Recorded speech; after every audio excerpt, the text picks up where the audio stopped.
ایک آدمی محمود غزنوی کے پاس نا اپنا کیس لے کے آیا، مدعی بن کے آیا. اس نے کہا بادشاہ میرا کیس بڑا نرالا ہے. بادشاہ سلامت نے کہا وہ کس طرح؟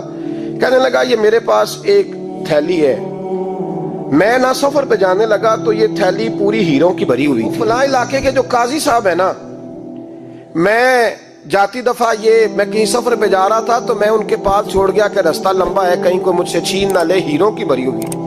کچھ دنوں کے بعد میں واپس آیا ہوں، قاضی صاحب نے مجھے تھیلی واپس کی ہے تو اس میں ہیروں کی بجائے کھوٹے سکے نکلے. اب میں نے قاضی صاحب سے کہا ہے تو قاضی صاحب تو میرے گریبان تک آتے ہیں، وہ کہتے ہیں بتا کہیں سے پھٹی ہے، کھلی ہے؟ وہ جس طرح ٹانکے لگا کے تو نے سی تھی اسی طرح لگے ہوئے ہیں کہ نہیں؟ تو حضور لگے بھی بالکل اسی طرح ہے، نہ پھٹی ہے نہ کھلی ہے. اب میں لٹ گیا ہوں، میری کل عمر کی کمائی ضائع ہو گئی، کھوٹے سکے کہاں اور ہیرے کہاں؟ تو مہربانی کریں. اور آپ کی بارگاہ میں اللہ رسول کے نام پر حلف دیتا ہوں کہ میں ہوں بالکل سچا. محمود غزنوی کہنے لگے تو جا، تھیلی چھوڑ جا، اور جب میں تجھے بلاؤں گا پھر دوبارہ آنا. شخص چلا گیا. محمود غزنوی اٹھے، دربار برخاست کیا، لوگوں سے کہنے لگے چلے جاؤ، میں 3 دن کے لیے سیر کرنے جا رہا ہوں، 3 دن کے بعد لوٹوں گا. اکیلے جب رہ گئے نا محمود دربار میں تو محبوب نے چھری منگائی. وہ جس تخت پہ بیٹھتے تھے وہاں گدا بچھا ہوا تھا، یہ گدا پڑا ہے نا، وہ گدا بچھا ہوا تھا. محمود نے چھری کے ساتھ اس کو پھاڑ ڈالا اور چھری جیب میں رکھی نکل گئے. کہنے لگے میرے بعد کوئی میرے دربار والے احاطے میں داخل نہ ہو. محمود چلے گئے. اب وہ صفائی کرنے والا جب آیا نا، اس نے آ کے دیکھا تو گدا تو پھٹا ہوا ہے. اس نے شور ڈال دیا، پہرے دار بھی آ گئے، فلاں صاحب بھی آ گئے، فلاں صاحب. اس نے کہا وہ خدا کے بندو، اس کا گدا پھٹ گیا ہے، وہ تو مار ڈالے گا. اس نے کہا تھا سوائے صفائی اور نگرانی والے کے دوسرا آئے کوئی نہ، اور یہاں آیا بھی کوئی نہیں.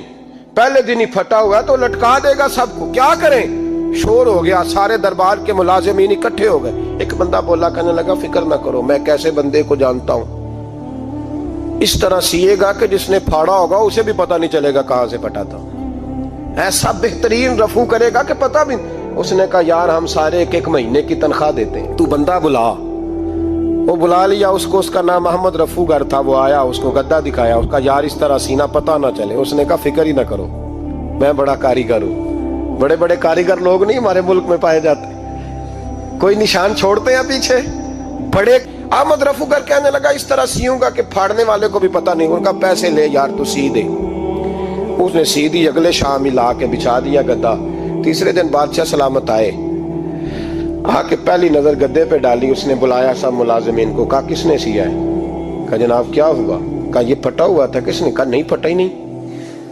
وہ کہنے لگے بنو بات، میں خود پھاڑ کے گیا تھا. تو بتاؤ صحیح سیا کس نے ہے؟ کہا جناب آپ پھاڑ کے گئے تھے تو بتایا کیوں نہیں؟ فرمانے لگے اسی لیے تو بتایا نہیں تھا کہ تم خود تحقیق کر لو. بلاؤ بتاؤ سیا کس نے. تو بلا لیا، احمد رفو گر آ گیا. اس کو جب بلا کے سامنے بادشاہ کھڑا کیا، کہا بھئی تو نے سیا ہے؟ کہنے لگا حضور آپ کے سارے ملازم کٹھے ہو کے آئے تھے، میری غلطی کوئی نہیں. کہا نہیں یار تو بڑا کاریگر ہے، میں نے اپنے ہاتھ سے پھاڑا تھا پر مجھے بھی نہیں پتا چل رہا کہاں سے پھٹا تھا. اچھا یہ بتا یہ تھیلی جو ہے یہ بھی تو نے سی تھی؟ اس نے کہا جی آپ کے خادم کا ہی کارنامہ ہے، وہ فلانے علاقے کے قاضی صاحب آئے تھے، اس میں سے ہیرے نکال کے تو کھوٹے سکے بھرے تھے، تو مجھے بھی تھوڑا سا حصہ ملا تھا. محمود نے سارے گواہ بھی اکٹھے کر لیے، ثبوت بھی اکٹھے کر لیے.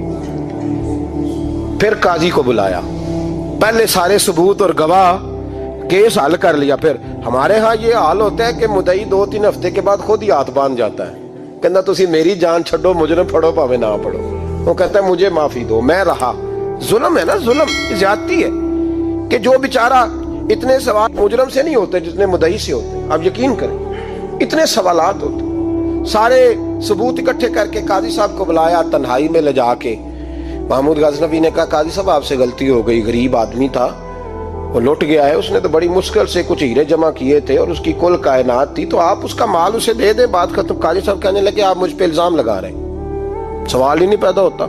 آپ میری داڑھی دیکھیں، آپ میرا اعزاز دیکھیں، دنیا جانتی ہے میں اس کا. قاضی صاحب انسان بھول ہی جاتا ہے، بندہ بھول جاتا ہے، غلطی ہوگی، مال نے. کہا نہیں سب. کہا میں تنہائی میں پوچھ رہا ہوں، میں اس وقت پوچھ رہا ہوں جب دوسرا موجود کوئی نہیں. آج توبہ کر لے، میں کچھ نہیں کہوں گا، تو میری زبان پہ اعتبار کر، تجھے پتہ ہے میں جو کہتا ہوں اس پہ عمل بھی کرتا ہوں، باز آ جا. پر قاضی نے کہا نہیں میری غلطی کوئی نہیں،